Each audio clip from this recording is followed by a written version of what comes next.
Bienvenidos a Ser Padres es otra historia, donde hablamos de maternidad, la que tiene retos, la que tiene dudas, la que tiene emociones intensas, pero también la que nos hace vivir experiencias significativas. El día de hoy seguimos celebrando el Día del Padre. Venimos escuchando la historia de Alfredo y también hoy venimos a escuchar la historia de Enrique González, que es un papá que nos demuestra mucha fortaleza, mucha cariño hacia su familia. Y es por ello que hoy también nos va a acompañar Jesús Ruiz, que es un papá ejemplar también, a hacer la entrevista de Papá Papá. Bienvenido Jesús y bienvenido Enrique González.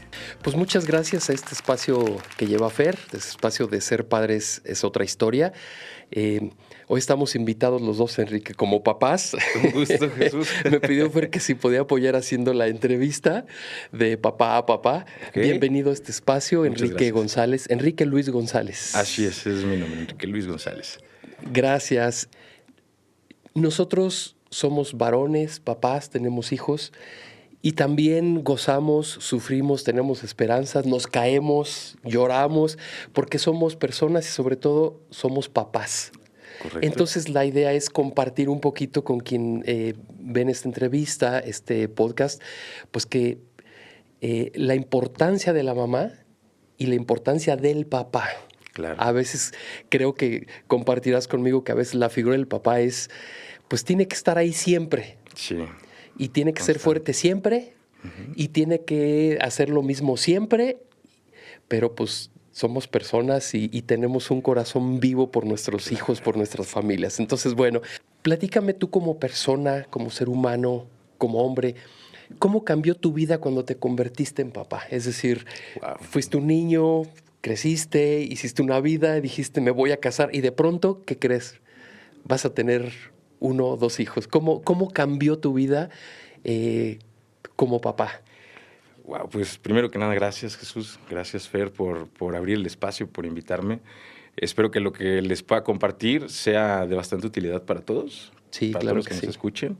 Y bueno, de manera objetiva, recuerdo perfectamente el día que nació mi primer hijo, Elian.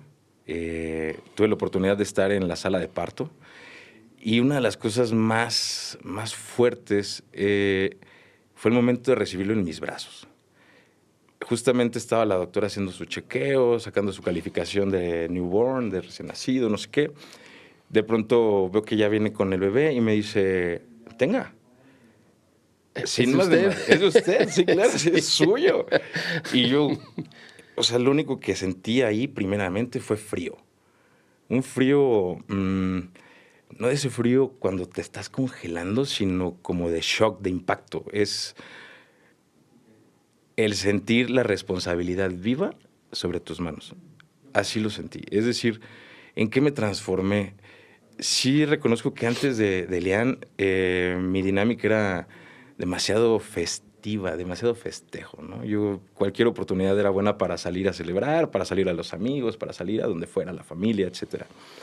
Sin embargo, algo que empecé a notar desde el día 1, en el momento que yo recibo al pequeño Elian, fue que definitivamente debía transformarme, ¿no? Debía adecuar o modular ciertas conductas y actitudes porque al principio sí, reconozco, me costó un poco de trabajo, tal vez los primeros 2 meses, 3 meses, pero empecé a notar que me perdía de momentos de él, ¿sabes? Empecé a notar que el no estar presente me quitaba, vamos a decirlo así, puntos sí, de papá sí. Sobre la experiencia en su camino y aprendizaje. La primera vez fue cuando me dice, Melissa, oye, ¿sabes qué? Hoy dijo sí. Y yo, ok, ¿cómo dijo sí? Pues le pregunté si me amaba y él contestó, sí, pero yo no lo vi. Yo no lo vi porque estaba... Honestamente, sé que no estaba trabajando, no estaba tampoco divirtiéndome, pero estaba fuera de casa.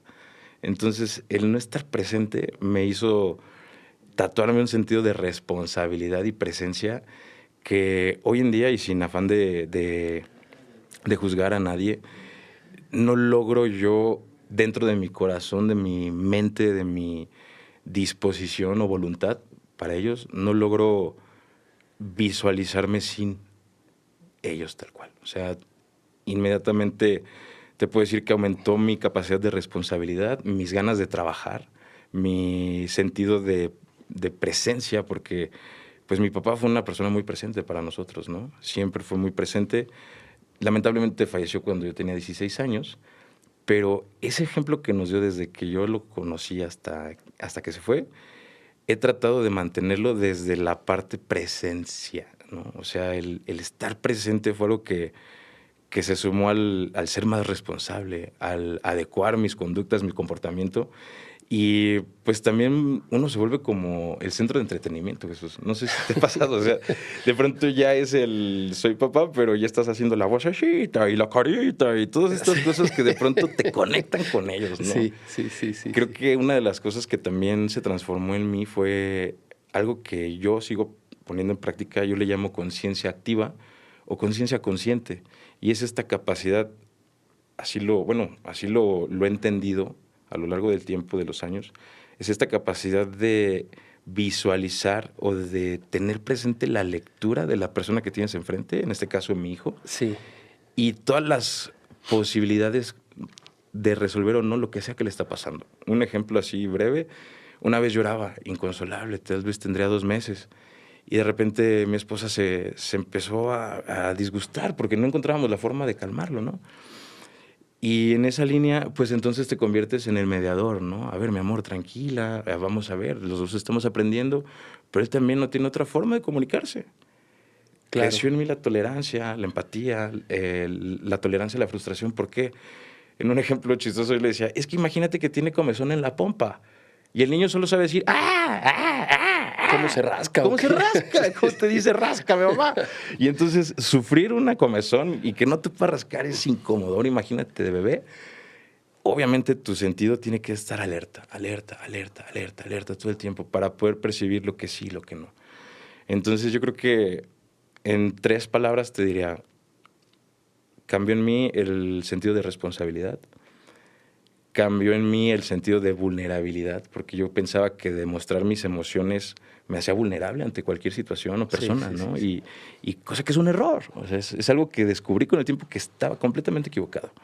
Entonces mi vulnerabilidad creció y mi capacidad consciente para entender lo que puede estar pasando, que obviamente me equivoco, ¿no? O sea, hay veces que mi respuesta puede ser lo más injusta posible para ellos, pero probablemente no entendí el contexto completo, ¿no? En esa línea me siento más comprometido a hacer presencia. Sí. ¿No? Yo creo que esas cosas fueron las que se transformaron en... Oye, Enrique, si me permites, pues comentar aquí en la entrevista que tú llevas un tiempo padeciendo una enfermedad. Así es. Y eso es importante mencionarlo porque nosotros como papás, igual las mujeres como mamás, se buscan el modo de ser mamá y de estar siempre con sus hijos. También nosotros como papás. Correcto, sí. Entonces, ahorita que lo mencionabas, que es estar ahí cuando dijo sí, es estar ahí cuando lloró, es estar ahí cuando lo que necesita. Y nosotros como papás nos buscamos siempre el modo de estar con nuestros hijos. No solo ser papás biológicamente, sino ser en presencia con nuestros hijos. Claro. No sé si, bueno, nos gustaría que a lo mejor que nos describieras rápidamente ¿Qué padeces? ¿Qué enfermedad tienes? Okay. Para pasar a la parte de decir, bueno, y desde ahí, ¿cómo has aprendido a ser papá, no?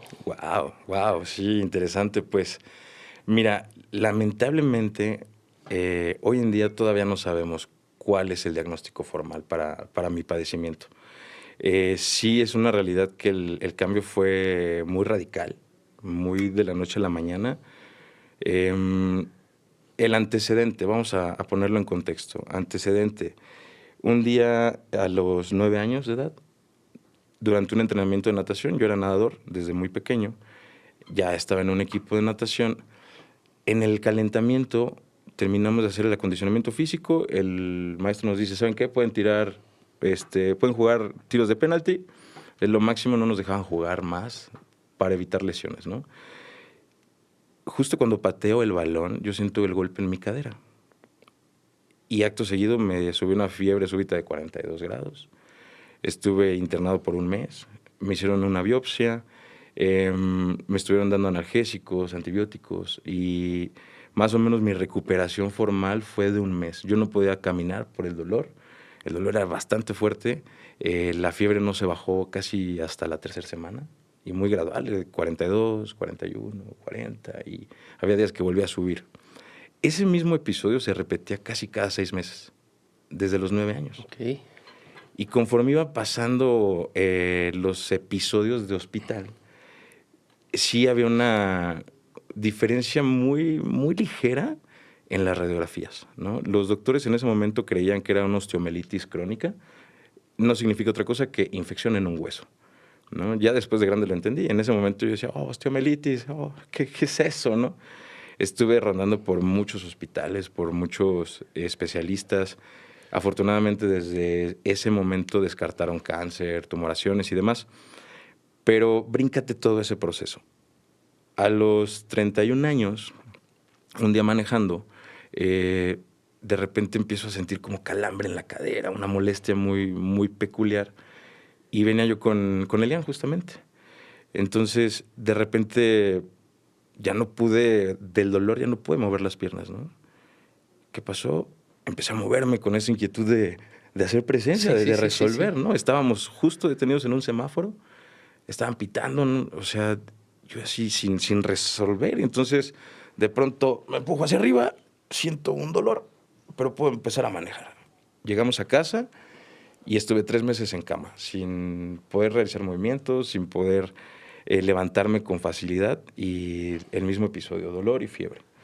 Sin embargo, esta vez fueron 3 meses y el dolor ya no era en la cadera, estaba manifestándose más en la columna. Derivado de esta situación, el problema empeora, y otra vez a los 6 meses, regresando de un viaje de Chihuahua, fuimos a vacacionar, tuve que bajar del avión en silla de ruedas. Y de ahí empezó todo el viacrucis. A partir de ese momento empezamos a visitar diferentes médicos, entre particulares y Seguro Social. En el seguro, afortunadamente, encontramos un infectólogo que se agarró del caso y dijo, vamos a tratar de encontrar hasta dónde puede ser. Sí. Y entonces, cuestión radical, yo regreso de Chihuahua, llego al aeropuerto caminando, subo al avión caminando, tomo mi lugar caminando, ¿no? Todo normal, sin dolor. Había ciertas molestias cuando llegamos a Chihuahua, pero nada alarmante. Llegando a México, porque todavía faltaba el camión de regreso a Querétaro, el dolor era mínimo, pero la incapacidad para poder moverme era demasiado grande. O sea, a diferencia de todas las veces anteriores que ya lo había vivido, sí, en esta ocasión la sensación más notoria era que algo estaba fuera de su lugar. Desde pequeño me empecé a acostumbrar a entender mi cuerpo, a sentirlo, a identificar qué era, qué me pasaba, cómo sucedía, ¿no? Porque te puedo decir que yo salía de un entrenamiento full, súper bien, me subí al camión, pero bajando del camión me ponía mal. O sea, era el dolor en la cadera, la fiebre, súbitamente de la nada, ¿no? Eso me ayudó a entender mi cuerpo. Adicional, pues bueno, dentro de mi preparación, las artes escénicas, la actuación me ayudó también a comprenderlo, porque necesitas comprenderlo también para ejecutar. ¿Qué pasa cuando llegamos de allá? Pues se vino una serie de doctores, me hicieron casi 4 biopsias al hilo, o sea, con un periodo entre cada una máximo de 6 meses. Pero conforme más especialistas visitábamos, menos nos acercábamos al diagnóstico formal. Al grado de que, de forma muy curiosa, los médicos que me veían, entre una u otra frase, eres un caso de 1 en 1 millón, me vas a poner a estudiar, no sé para dónde hacerme, nunca había visto esto. Sí. Todos los médicos tenían esa respuesta. ¿Qué te pasó? Yo a veces llegaba ya sin decir contexto. No, pues en 2022 empecé con un dolor muy fuerte en la cadera, mucha fiebre y desde entonces no puedo caminar bien. Para ese entonces, cuando vuelvo a ver una radiografía, el nivel de desgaste óseo del lado derecho en mi cadera era demasiado, al grado que hoy se sigue desgastando y lo que se llama cresta ilíaca se conforma completa la cadera con el ilion isquion y pubis, unos huesitos que están por ahí en la pelvis. Bueno, del lado derecho yo no tengo esa parte de abajo. Okay. Solamente el fémur está bien, pero choca justamente con la orejita de la cadera que se llama... Está desgastado todo Está desgastado como si se hubiera derretido. Me empiezan a hacer estudios, biopsias, una serie de encuentros médicos que se empiezan a volver tediosos, se empiezan a volver pesados. Y más en el momento que me dicen, ¿sabes qué? El desgaste, o sea, te lo juro que el doctor, yo estaba enfrente de él, revisa mi tomografía, revisa mi radiografía y así, sin decir nada, hace esto. Obviamente tú lo ves y dices, ¡guau! Algo está ocurriendo. Algo está ocurriendo Sí. raro, ¿no? Y yo solo lo observaba y se tardó unos minutos en hablar hasta que me dijo, ¿sabes qué? No entiendo por qué estás parado, para empezar. Y yo, ¿cómo, doc? Y ya volteé a su pantalla, me empieza a explicar. Afortunadamente, pues bueno, tengo mucho conocimiento en cuestión del cuerpo. Y en cuanto la vi, yo dije, wow, o sea, ¿cómo pasó eso? ¿No? ¿Cómo pudo llegar a mi cadera a ese nivel de desgaste? En automático, en ese momento, me dice, cuando pisas o cuando intentas apoyar, ¿te duele tu talón? Y yo, muchísimo. Y después, la cadera. O sea, es talón-cadera, era inevitable. La rodilla también se iba sumando. O sea, eran varias cosas, ¿no? Me dice, es que no deberías caminar. O sea, ni con ayuda, ni con muletas, ni con nada. Tú necesitas una silla de ruedas. Y me empezó a explicar por qué. Lo primero que pude pensar cuando me dicen silla de ruedas fue en mis hijos. Claro. ¿No? En esta transformación que iba a implicar, porque yo en esta resistencia de creer que todo estaba bien y que a lo mejor era otro episodio como en la infancia, pues ya llevaba 8 meses usando muletas, pero con un dolor impresionante. O sea, no, la manera en la que me fui descomponiendo a raíz de regresar de Chihuahua se manifestó en un total de 2 semanas. En 2 semanas yo pasé de cojear a muletas, a bastón, a ya no poder moverme. O sea, por el dolor tan intenso. Y entonces ya no me podía acostar boca arriba, ya no me podía acostar de lado, nada. ¿Qué pasó ahí? Todo este contexto para entender que lo primero que quise hacer fue renunciar. Llegué a la casa llorando, devastado. Mi amor, me pusieron silla de ruedas. Entiendo si no quieres, entiendo si esto no te gusta, entiendo si esto no les queda. Pero ya venía mi segundo hijo en camino en ese momento. Entonces yo estaba lidiando con el hecho de una costumbre total, diario, de salir a caminar con mi hijo en la mañana, con el mayor. A ya no estar con él en esa actividad. En esa actividad, ¿no? Y no pude dejar de pensar en qué tengo que hacer, porque yo era de los que se tiran al piso y, ¡oh, cuidado, la bomba! Y me aventaba y entonces lo cargaba y vámonos, ahora eres Superman, al infinito y más allá, eres Super Buzz Lightyear, ¿no? Entonces, de pronto, toda esa transformación entre voces, escenas, juego y demás, esa dinámica, para mí estaba muy lejana, principalmente por el dolor. Pero fue él justamente, fue mi hijo Elian, ya después Luca, quien me hizo ver algo súper importante. Sí duele, sí lastima, sí emocionalmente te devasta, pero algo que nunca dejó de hacer fue esto. Cada vez que yo despertaba, él llegaba corriendo a verme. Papá, te hice una sorpresa. A ver, quiero verla, enséñame. Para ese momento yo ya podía dormir boca abajo, ya no dormía de rodillas. Boca abajo unas cuantas horas, ¿no? Entonces me decía, sí, te lo enseño, te enseño tu sorpresa, pero tienes que levantarte de tu cama. Ten, agarra tus muletas y vamos a mi cuarto. Te lo juro que yo me enojaba, era un enojo de frustración, no con él, un enojo de intolerancia. ¿Por qué? Porque había veces que yo no dormía en toda la noche por el dolor y justo en el momento donde había podido dormir, él despertaba y entonces era, papá, para él ya había amanecido, para él era, vamos a darle como siempre, ¿no? Tuve que entender que para ellos les es indiferente, y me costó un ratito entenderlo, les es indiferente tu situación física. Sigues siendo su papá, sigue siendo esa persona, sigue siendo esa presencia para ellos. A él no le importaba mis muletas, a él no le importaba mi silla. Hoy en día en sus oraciones dice que le pongan pronto el hueso de su pierna. Pero si él no me hubiera motivado a levantarme todas esas veces que lo hizo, yo me hubiera tirado a la catástrofe. Estoy seguro de eso. Entonces, tuve que entender que mi transformación se dirigía a aprovechar la oportunidad en el momento que abro mis ojos. ahí empieza mi oportunidad de estar vivo, ahí empieza mi oportunidad de sí, de qué sí puedo hacer, de qué sí voy a hacer hoy, de qué sí quiero lograr el día de hoy contigo, con ustedes o con los tres, ¿no? Con los 2 hijos o con Meli o con ella nada más o como sea.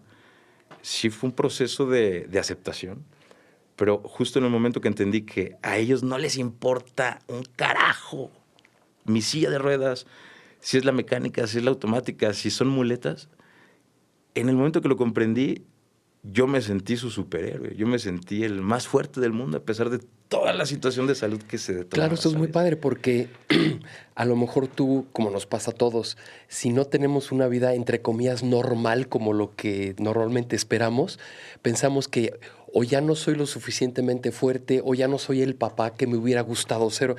Pero para nuestros hijos somos su papá. Somos su papá, su Y máximo. y eso no va a cambiar en ellos absolutamente nadie. A lo mejor esa es la parte que nosotros como papás nos hace ser mejores papás. Claro, te obliga inevitablemente a mejorar justo en esta línea de superar o de aceptar.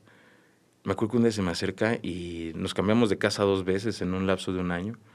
Primero porque la casa que teníamos estaba muy incómoda en los trayectos internos. Luego la otra era de 2 pisos. Ok. Peor tantito para subir escaleras.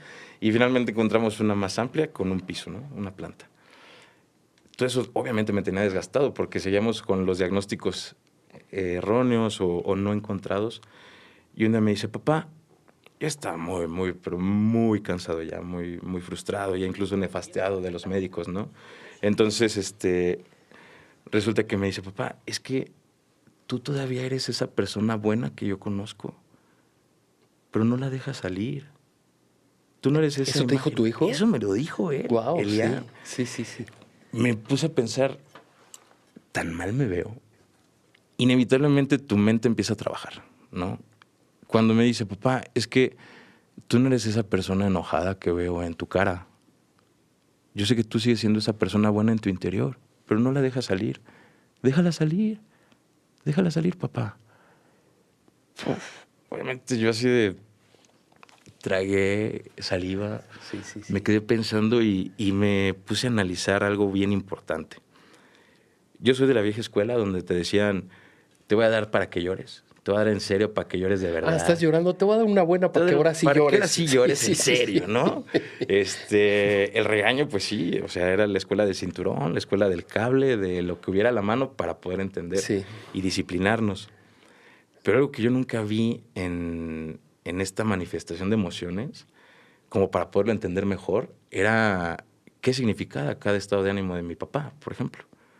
El papá es el que, ahora entrando a este tema, el papá es el que se mantiene firme, el papá es el que está ahí para lo que se necesita. El papá no puede manifestar lágrimas o llanto porque entonces no estás cumpliendo con tu papel de ser papá. Y dices, ¿cómo crees? O sea, es imposible. Llega un momento en el que yo no podía identificar en mi vida, después de que fallece mi papá, si estaba enojado, si estaba estresado, si estaba frustrado, si estaba triste, si estaba cansado. No sabía, pero yo sentía ganas de llorar, o tal vez lo extrañaba, ¿no? Sí, claro. Y entonces me empecé a forjar una idea de corazón sólido, de una coraza que no permitía de pronto expresar, pero tampoco permitía recibir. Pero una vez que empiezo a ver cómo cuando recibo a mi hijo, a mi primer hijo, y cómo se va manejando esa línea, me empiezo a dar cuenta de que lo más importante es decir lo que te pasa, ¿no? Sí es una situación compleja porque así como la mamá ofrece y da y dona, todo lo que hace por ellos o todo lo que hacía por todos, hacemos mucho trabajo en equipo, afortunadamente, pero hubo un periodo muy largo donde yo no podía ni siquiera cargar a los niños. No podía pensar en cambiarle el pañal por cualquier situación porque me podía caer, perdí el equilibrio, me lastimaba muchísimo. Entonces, en el momento que analizo lo que me comenta Elian, lo que me comenta mi hijo, me pongo a pensar en, ok, ¿cómo saco a esa persona buena de allá adentro, no?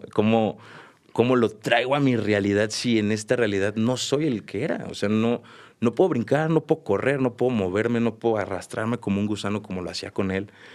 todas las películas que él veía eran de recreación inmediata, ¿no? O sea, si era acción, ok, papá, tú eres el villano y yo soy el héroe. ¡Pam, pam, pum! ¡Oh, sí, poder! ¡Pum! Y correr por toda la casa y hacer. Y entonces, ya no lo hagas. Ya no lo hagas. Y entonces, ya no lo hagas. Y la vida se encargaba de decirme, ya no lo hagas. Ya ni siquiera era mis ganas o no. La situación de salud me estaba forzando a dejar de hacerlo. Sí. Y sin embargo, él, a la fecha, no tiene ningún reproche ni rencor. Lo único que me ha dicho es, extraño que camines, papá. Por eso a veces estamos distanciados, por eso a veces no nos conectamos, pero fíjate qué bonito fue. Y ahí fue cuando decidí sensibilizarme. Y esto es algo que yo le recomiendo a todos los papás, a todos los hombres. No tengan miedo de ser sensibles, no tengan miedo de ser expresivos con sus emociones. Ténganle más miedo a no hacerlo, porque entonces es cuando viene el conflicto. Un día platicando con él, tratando de sacar esta versión de mí otra vez, y sí, el bueno, y sí, el que no está enojado, el que no se ve serio. Platicando con él, empieza a notar que estoy triste y me pregunta abiertamente, ¿por qué quieres llorar? Es que a mí me da mucha curiosidad, ¿por qué lloras, papá? Y en ese momento, particularmente es porque extrañaba a mi papá, ¿no? Y se lo dije, extraño a mi papá, extraño a tu abuelo. Pero él está aquí contigo, papá. Él está aquí contigo y conmigo. Y cuando yo me acerco a ti, también puedes sentirlo, porque al final, pues yo soy su sangre, ¿no? Yo soy tu hijo, entonces él es mi abuelo. Entonces, como que para él su lógica era otro rollo, ¿no? ¿Y qué es lo que pasa en mi cabeza? En el momento que me doy cuenta que para él lo único que le duele es que su papá no camine, pero todo lo demás está bien, empieza a entrar en mí una necesidad por expresar las cosas tal cual son, expresar mis sentimientos tan transparentes como yo pueda, pero con ese contexto y trasfondo de comprensión previa. Es decir, un día me vio muy enojado y estaba muy asustado por cómo grité, porque sí grito muy fuerte. Y entonces empecé a observar su reacción y él estaba ya en una crisis de llanto asustadísimo, y el pequeño también. Cuando me doy cuenta de esto, evidentemente, pues él estaba ya en un rechazo, ¿no? En un rechazo, y tratando de mediar, le dije, ¿sabes qué? Vamos a ver una película. Sí, vamos todos, ya nos metimos todos al cuarto, mamá, los 2 hijos y yo. Y de repente, Jesús, después de 2 años, literalmente 2 años, porque estábamos en el mismo mes cuando me dijeron, ya no camines, veo que está mi hijo así recargado, ¿no? Está acostado con una mano y su otra mano está en esta posición apuntando hacia mí. Entre las muletas y la silla de ruedas, yo llevaba 2 años sin tocar las manos de mi hijo. Okay. Imagínate ese detalle tan sencillo, pero tan completo para nosotros, porque en esa línea de querer estar bien, en esa línea de sentirte ese superhéroe, de sentirte ese hombre que toda la gente espera entre familia, sociedad y demás, te olvidas de lo que realmente les hace sentir felices. No sabes, y ahí es cuando yo entendí que es un error no expresar tus sentimientos. En cuanto vio su mano así, mi cuerpo y mi mente dijeron, agarra su mano, güey, agarra su mano, cabrón.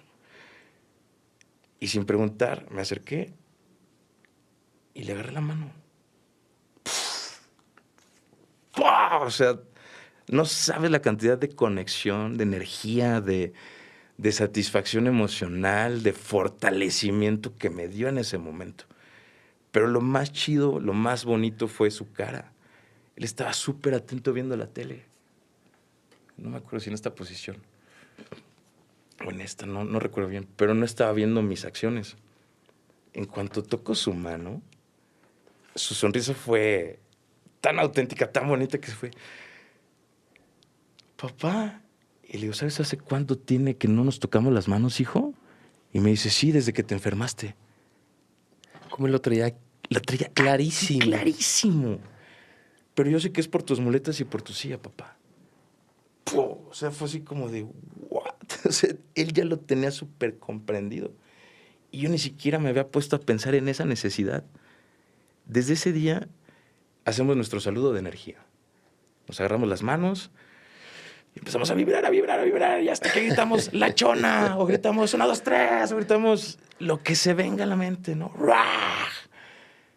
Desde ese día para acá no dejamos de hacerlo. Nos costó tal vez una semanita encontrar el método, pero en esa semanita a lo mejor pasaron 2 días sin que nos tocáramos las manos. Y de repente, papá, mi mano, papá, tu mano. En la cama, en el carro, en donde sea. No necesito caminar para poder hacer esa conexión con mis hijos. Claro. Sensibilizarme en ese momento, después de esa situación, fue la mejor decisión que le pude dar a mi conciencia y a mi corazón. Y es que sabes que, Enrique, perdón que te interrumpa. Adelante. Lo he oído incluso hasta cuando compartimos ahí entre los papás en la escuela, que hacen dinámicas y esto. Y a mí me pasaba mucho también, obviamente, sentimos que ser papás es la fortaleza, la solidez, para que ellos tengan como un ejemplo claro de como que nos sentimos el piso por donde ellos caminan, entonces no se puede mover, no se puede. Y es un gran error, porque coincido totalmente contigo y yo, bueno, tú sabes que también he vivido una situación de enfermedad en casa, no conmigo, con mi esposa, pero la idea es, yo tengo que resolver todo y sí hay que resolverlo. Es decir, lo práctico sí hay que resolverlo, Sí. pero nos lo adjudicamos como el modo de ser papá. Tengo que resolverlo, tengo que estar fuerte, tengo que... Y yo me di cuenta, me identifico con lo que dices, que mi hijo se vuelve más fuerte y más cercano cuando sabe que yo también lloro, cuando sabe que yo también estoy triste. Yo pasé una situación por cosas de trabajo así, y llegaba a la casa y me di cuenta que ellos terminan plagando los platos rotos de lo que uno se trae de fuera, hasta que dije, no, a ver, hijo, ven, vamos a hablar. Me siento así, pero no eché culpas, yo me siento así.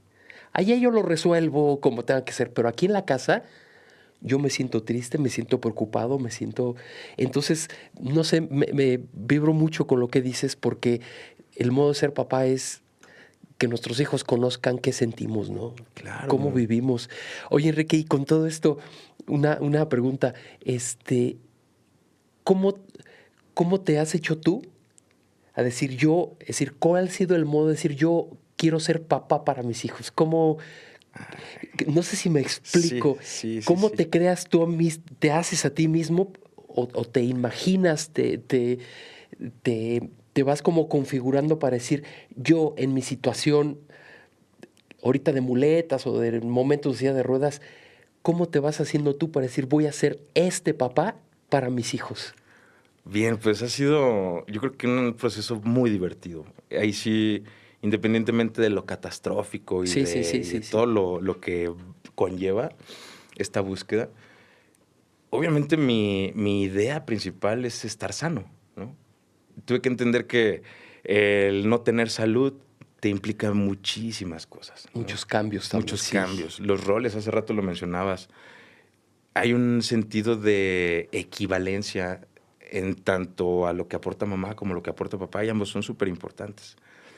Es un error pensar que el papá solamente provee dinero, provee solidez, provee rigidez y a lo mejor un poco de compañía, ¿no? Porque anteriormente pues era el papá se va a trabajar, la mamá se queda con el niño, cosas así, ¿no? Sí. Cosa que pues bueno, hoy en día yo creo que es completamente una fórmula X que no funciona bien. O sea, ¿a qué voy con esto? Tuve que llegar un día en la que la tristeza me invadió al grado de decir, Dios, ya no puedo nada. Me estaba viendo en el espejo, me había costado mucho trabajo bañarme, ¿sabes? El dolor estaba creciendo muchísimo. Pero en esa línea de platicar y de externar ya al poder supremo, por decirlo de alguna forma, acepté algo. Y ahí fue cuando empezó mi transformación y esta creación constante. Acepto que sea así. Solo quítame el dolor. Me estás dando el personaje más perro de la historia.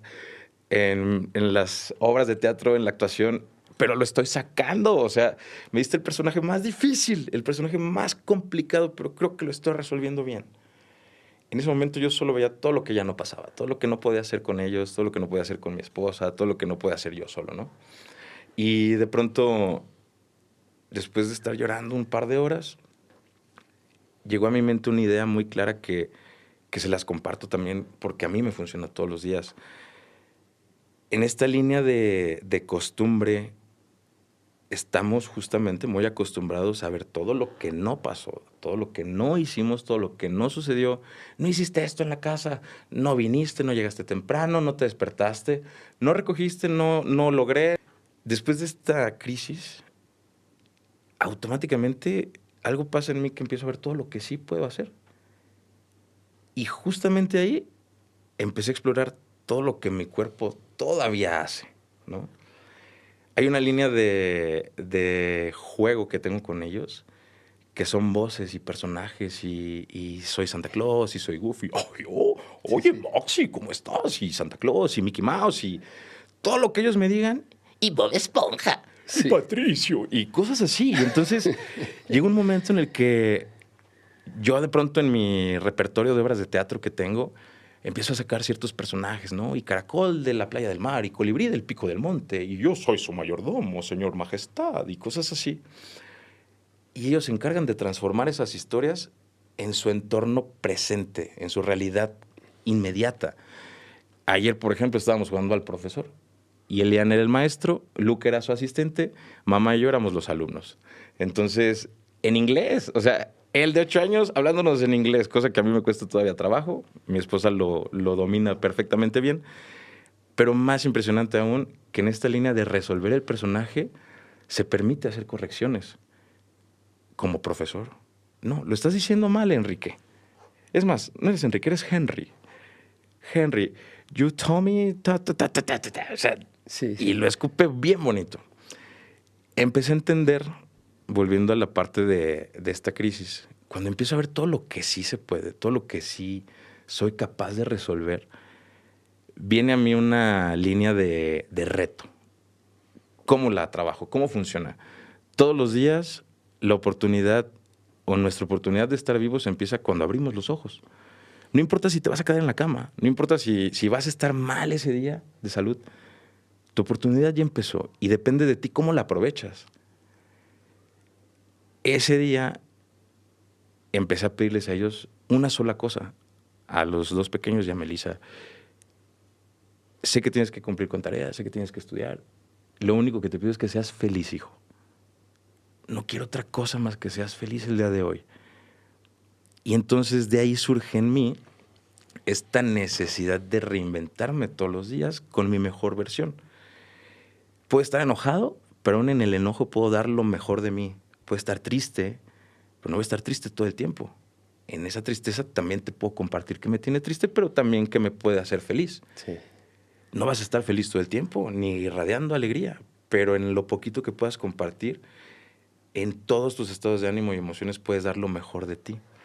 Y entonces empecé a jugar mucho con personajes ya no cotidianos como Buzz Lightyear, Mickey Mouse y todos ellos. Empecé a sacar uno que era el tío Lolo, ¿no? Un tío distraído que de repente en esta línea de papá, ¿estás distraído? Pues lo convertí en un personaje literal. Y entonces, el tío Lolo, ¿qué pasó? ¿Dónde? ¿Dónde? Acá, papá, acá. Ah, ahí voy, No, papá, de este lado. Ah, helado, sí, quiero helado. ¿De qué sabor tienes? ¡Pam! Para ellos es lo más cómico. De repente noté que ya me podía poner de pie y tener equilibrio. Bueno, el pequeño Luca es un luchador de AAA.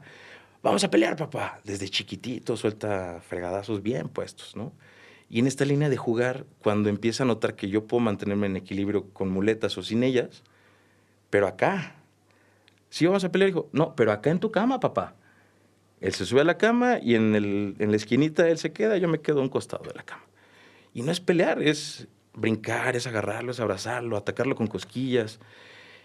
Eso inevitablemente me empieza a crear esta necesidad de mantenerme en cierta forma sin lastimarme. Y son procesos que empiezas a agregar o adicionar a esta construcción de tu mejor versión.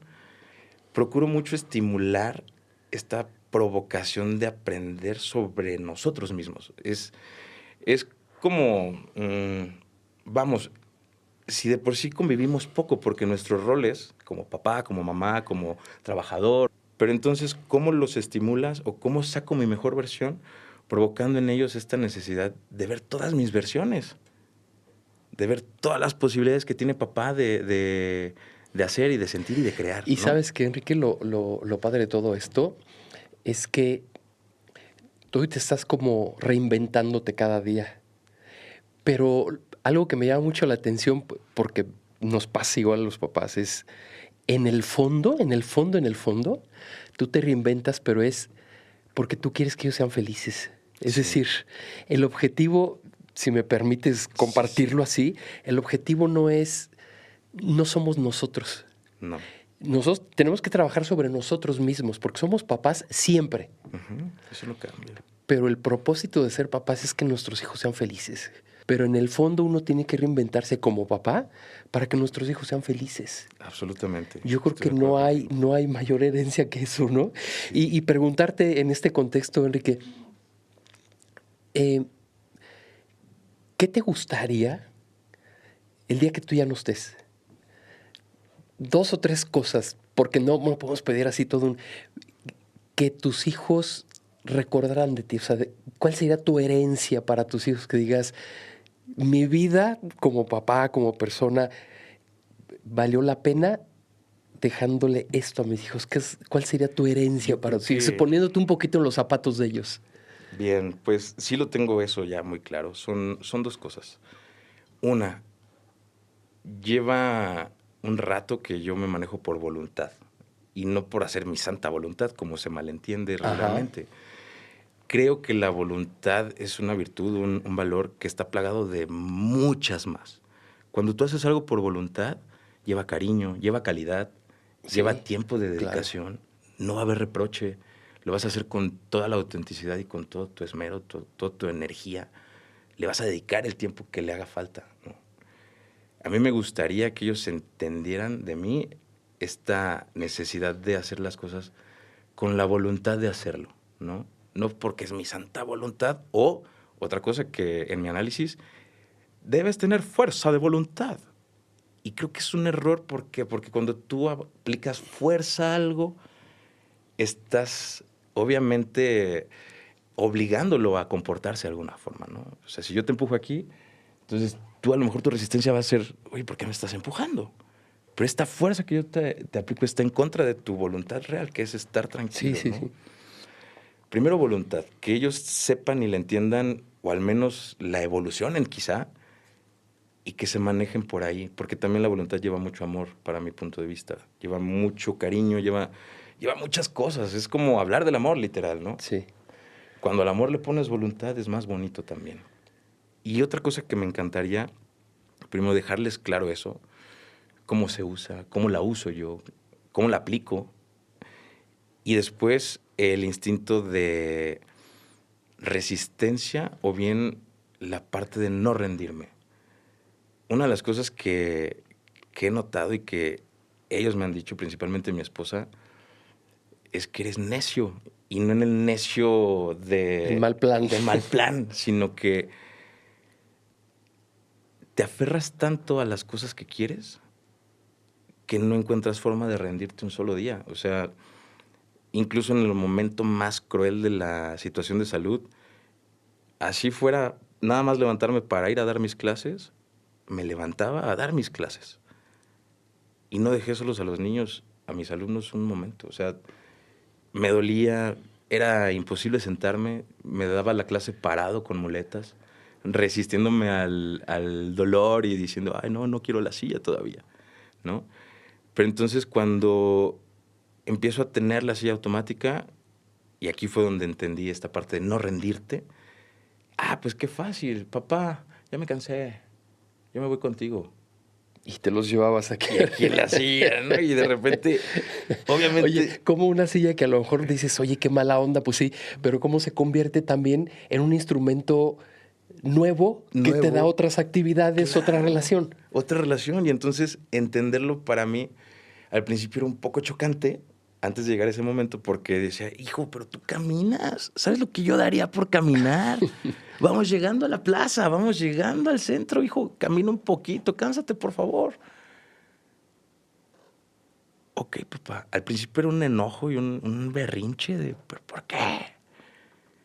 Y entonces cuando empiezan a notar esta sensación de, ok, sí es cierto, no caminas, pero desearías hacerlo, ¿verdad, papá? No sabes cuánto, hijo. Se esperan al momento de mayor cansancio para venir a la silla. Y entonces yo lo disfruto más. Claro. Yo lo disfruto más, ¿no? Y eso me ha llevado a una idea de el no rendirte no significa sacrificios inalcanzables. El no rendirte es ser constante con esto que me preguntabas hace ratito. Reinventándote, dando lo mejor de ti, siendo transparente incluso cuando no estás bien. Elian y Luca ya empiezan a identificar. Luca ya con más palabras es, papá, ¿qué tienes? ¿No te fue bien? ¿Te fue mal? ¿O más o menos? ¿Por qué, hijo? Es que tienes tu cara así. O sea, él se da a entender, ¿no? Y la comunicación es algo que ha influido mucho en eso. El que ellos puedan identificar cómo me ven o cómo me siento, les hace entender también que no me rindo, que no me detengo, ¿no? En el último ejemplo de la silla, hubo una vez que yo estaba muy frustrado porque la silla no pudo pasar en muchos lugares. Y ni en el baño, ni en el restaurante, ni en un chorro de lados. Sí, es otra. Sí, claro. Y dije, no manches, yo estaba, en ese momento, fuimos al centro aquí en Querétaro, yo lloraba, y no era por mí, Jesús. Era pensando en esto. Tengo a mi esposa, tengo a mis 2 hijos, tenemos el vehículo y una silla automática. Y aún con todos esos recursos a tu alcance, hubo muchos lugares a los que no pude accesar, a los que no pude llegar, ni siquiera al baño. Y entonces me entró una rabia de decir, ¿y la gente que no lo tiene? La gente que tiene una discapacidad ya está sola, o no tiene su silla de ruedas, o no tiene un vehículo, o no tiene familia, o ¿qué demonios hace? ¿Cómo lo logran? O sea, me entró una frustración de empatía sobre todas las personas que están en la misma situación, o peor. Y tomé la decisión de no rendirme. O sea, aunque hay muchos días en los que dices, ya, una vez mi esposa, como contexto, dice que en la noche yo estaba, papá, sí, ya voy, papá. Sí, papá, no te preocupes, ahorita llego. Y ella me decía, no te vayas, no, ¿qué pasó? Ya despiértate. Ya despiértate. Y me despertó, sí, ¿no? Sí. Y en esa línea dices, wow. O sea, yo evidentemente, pues, ganas de vivir tengo muchas, ¿no? Ganas de morir, 0. Eso no lo decido yo. Pero lo que sí puedo demostrarles a ellos es que mientras seas constante y el no rendirte, no siempre va a implicar un sacrificio tan grande para que lo sufras, sino que más bien puede ser una sumatoria de esfuerzos constantes y pequeños. De las cosas pequeñas de cada día. De cada día. Y de ahí te agarras. De ahí te agarras, porque cuando no tienes un diagnóstico, cuando ya visitaste todas las especialidades y todos te dicen lo mismo, lo único que te queda es convencerte a ti mismo de que tienen razón. Soy 1 en 1,000,000. Soy una persona que nunca se ha visto en esa situación, ¿no? Por algo no tienen un antecedente. Y entonces en esa línea de ser 1 en 1,000,000, después de llorar tuve que sentirme especial por alguna forma, ¿no? Y lamentablemente sin diagnóstico, pero gracias a eso fui fortaleciendo cosas que ellos mismos debilitaban, ¿no? Pues fíjate, Enrique, ahorita partiendo de la pregunta al inicio, ¿no? Que te dije, oye, ¿cómo te ha transformado ser papá? A lo largo ahorita de lo que nos compartes, creo que queda más claro cómo te ha transformado ser papá. De lo que dices al principio, decir, pues cualquier pretexto para ir con los amigos, con la esposa a algún lado a comer, la fiesta. ¿Cómo, si analizamos ahorita lo que nos estás diciendo, qué cambio tan profundo y tan padre ha habido en ti? Porque incluso el hecho de que te inventes personajes para estar con ellos, que se suben todo, yo en el fondo percibo y te digo y me identifico contigo porque también soy papá. En el fondo amamos tanto a nuestros hijos, los amamos tanto que todo lo que hagamos todos los días no es por nosotros, es es por ellos y es el modo de ser papá. Absolutamente. Porque tú en el contexto a lo mejor de tus muletas, en ocasiones de tus sillas de ruedas, te inventas para hacerlos felices a ellos. Yo tuve que inventarme cosas y resolver cosas y cambiar cosas para ver a mis hijos felices también, ¿no? Claro. Y así cada papá tiene su propia historia y su propio camino y su modo de ser papá, y es interesantísimo porque justo venía diciéndole a Fer, ¿no? Como que la figura del papá es como muy estereotipada. Sí. Pero cada papá tenemos nuestra propia historia, nuestra propia familia, nuestro propio día a día. Y somos papás y sufrimos y amamos y nos tenemos que cambiar a nosotros mismos para que nuestros hijos sean felices y para que el día de mañana nuestros hijos digan, mi papá me amaba mucho, ¿no? Claro, claro. Yo lo que me traigo el recuerdo de mi papá es cuánto me amaba, y que mis hijos me recuerden a mí como seguramente a ti es, mi papá me amaba, con sus muletas o sin sus muletas, mi papá me amaba. Me amaba, claro, claro. Y es que eso es tan importante. Fíjate que en mi contexto familiar, decir te amo o te quiero no sucedía. Mi papá me lo dijo una vez en vida, después de un regaño, una reflexión por ahí con mi hermano más grande, y de repente al final, pues yo estaba en una etapa donde estaba cumpliendo con todo lo que me tocaba. El audio que nos puso no hablaba de cumplir, hablaba de no cumplir y de cómo somos malagradecidos y cosas así, ¿no? Terminando, mi hermano lloraba, mi papá lloraba y nos abrazó. Yo tendría tal vez 13, 14 años. Los quiero mucho, hijos, llorando. Fue la primera vez que lo escuché a mis 13 o 14 años. Fallece a mis 16 y de ahí hasta que yo cumplí 25, 26 años, yo le pude decir a mi mamá, te quiero. Imagínate. Hoy en día con mis hijos, anoche, Luquita, antes de dormir, papá, que yo te amo mucho. ¿Cómo sabes que te amo, hijo? Porque me cuidas, porque juegas conmigo, porque me acuestas a dormir, porque me das de comer, porque tiene tantas cosas en su mente que le implican ese amor que comentas. Que las ve como manifestaciones de amor. Exacto, y las entiende así. Entonces él va y te abraza y te sabe decir que está triste y te sabe pedir un abrazo, ¿no? Entendí también, gracias a ellos, gracias a mi esposa, que de verdad se ha rifado como no tienes idea. Ha estado ahí para mí, ha estado a grado de que yo por la silla me desanimaba y me decía, bueno, pues tú qué afán de estarme mandando a volar si yo quiero estar así contigo. A mí no me importa tu silla, yo quiero estar aquí.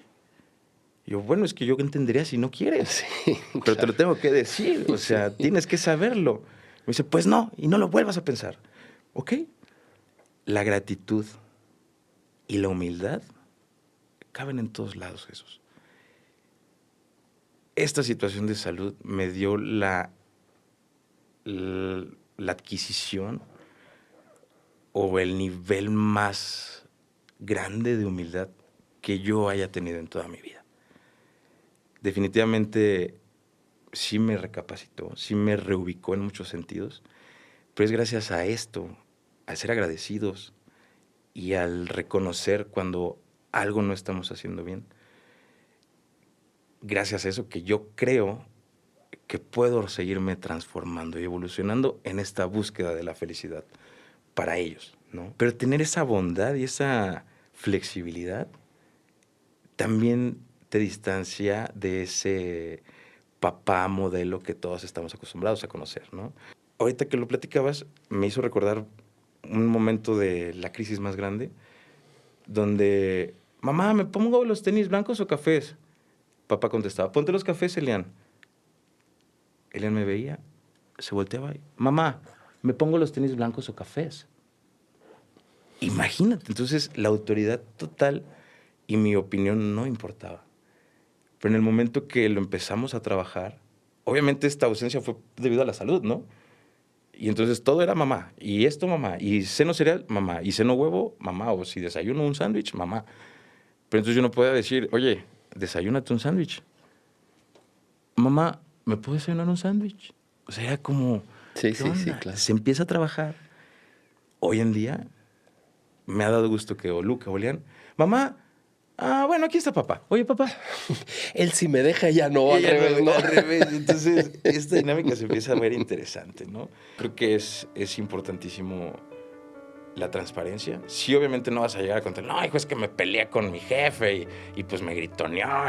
Porque estás triste. Una situación en el trabajo, a lo mejor tú decides qué tan breve, pero esa situación me puso incómodo, me puso así, ¿no? Gracias a eso, te lo comparto. Me pregunta, papá, cuéntame cómo te fue hoy en Gema, así se llama la empresa, ¿no? ¿Cómo te fue hoy como profe? ¿Estuvo bien? Pero cuéntame todos los detalles, papá, todos. No te quites de ningún detalle porque quiero saber cómo te fue. Porque es que hoy te veo contento, es que hoy te veo enojado, hoy te veo feliz, ¿no? O sea, ya te percibes. Ya me percibe y eso está bien padre. Pues te agradezco muchísimo, Enrique, todo lo que podemos compartir, cada quien desde su vida, desde su historia. Dar las gracias también a Fer, que nos invita. Claro. Me tocó hacer la entrevista esta vez. Después a lo mejor me entrevistan a mí, no lo sé, pero gracias por este espacio que das a los papás. Muchas gracias, Fer.